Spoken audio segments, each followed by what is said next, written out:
Ooh, that bit is dull as... Today, we're back on the 84. We've got the engine in. Everything we're starting to mock up. We're gonna try to use the factory O2 radiator out of our donor truck and as many donor truck parts as we can that work for this build. So we're gonna bring y'all along, show you how we're gonna put this radiator in, and maybe we got some tips to help you along the way. He's gonna show you all of that. I'm coming along with y'all. What are you doing? I'm just marking on here where I need to drill these holes. I got the old bushing. The bottom of the radiator just has this little circle. So we're gonna use that as our bottom isolator to keep the radiator from rubbing. And then that should drop it down enough for all of our holes for our shroud to line up. It's gonna need to line up right there. Right there and right there. Those mounts right there need to line up.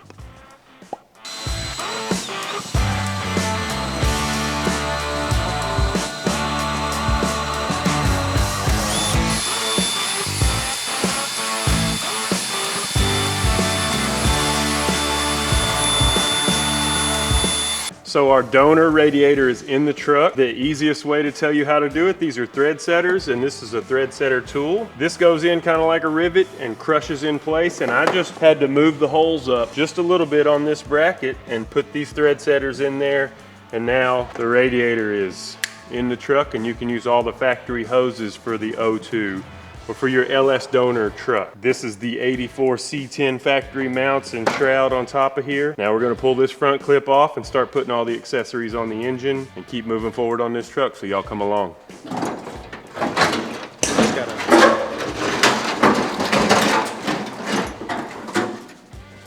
That was easier than going on with it. It was a lot easier than going on. Oh, my fingers.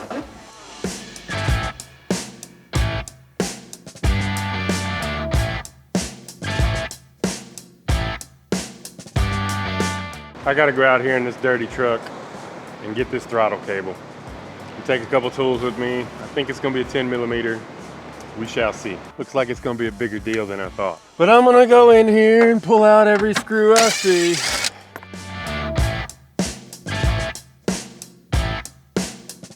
I was hoping this pedal was just like a direct bolt in, but it's got a big assembly behind the booster mount and dash mounts, so I don't know how I'm gonna use the pedal yet. Nah, this is bullshit. I ain't taking all that apart. Let's go see if we can do this with just the cable, 'cause this is gonna suck. So look how similar they look. I think it's gonna work. This may not wanna stay in the firewall of the older truck. This is from the O2. This is from the 84, but everything looks close, so we're gonna plug it in there and see what happens. So we actually have a good problem with this throttle cable. You look right here on the firewall, let me show you. So it hooks up right here to the throttle body, goes into this bracket, goes back here, and goes in this little hole in the firewall. Well, the 84 one was square, and this one's a little more round. So that's gonna let me round this hole up a little bit and make this thing just fit in there perfect. Check it out, check it out, check it out, check it out. Throttle cable is hooked up, grand. Plugs into the firewall very snugly.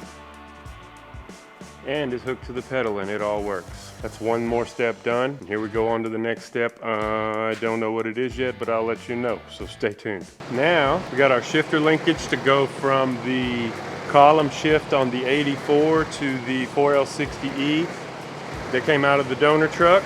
This is a product from Low Car. It's part number ACA 1800. We're gonna see how well this hooks up, so here we go. Okay, I had to do a little figure in on how this all went on before I showed you. So I got a side-by-side comparison of the new piece and the old piece. I'm not sure if I'm gonna have to cut this new piece or not, but it looks pretty nice. So let me show you what we got. All right, on the bottom, you can see our new Low Car, and on the top is the factory rod. And the lengths look pretty close. This attaches to the transmission right here, and then this is all adjustable with little Heim joints. Very nice little piece. This rod slides in here and locks in with these two Allens. So we're gonna start putting it all in and see how it works. I did mock up a header because that is going to be where my linkage comes in at. If you look right here, that's where the linkage hooks up to the steering column, and it's got to go down to the transmission down there. So hopefully it's easy. We'll see. Okay, we're back. We got spark plugs in the engine. We got our new belts. Our AC belts. AC compressor is on. We got our main drive belt. Finna put all this on. And then we're down to fuel lines on this engine. I need to figure out what fittings I need to adapt the fuel lines. I'll get the front end back on after that, and we'll get the transmission lines hooked up. I think we're gonna be ready to get the wiring harness put in it at this point. So y'all come along and I'll keep showing you what I'm doing.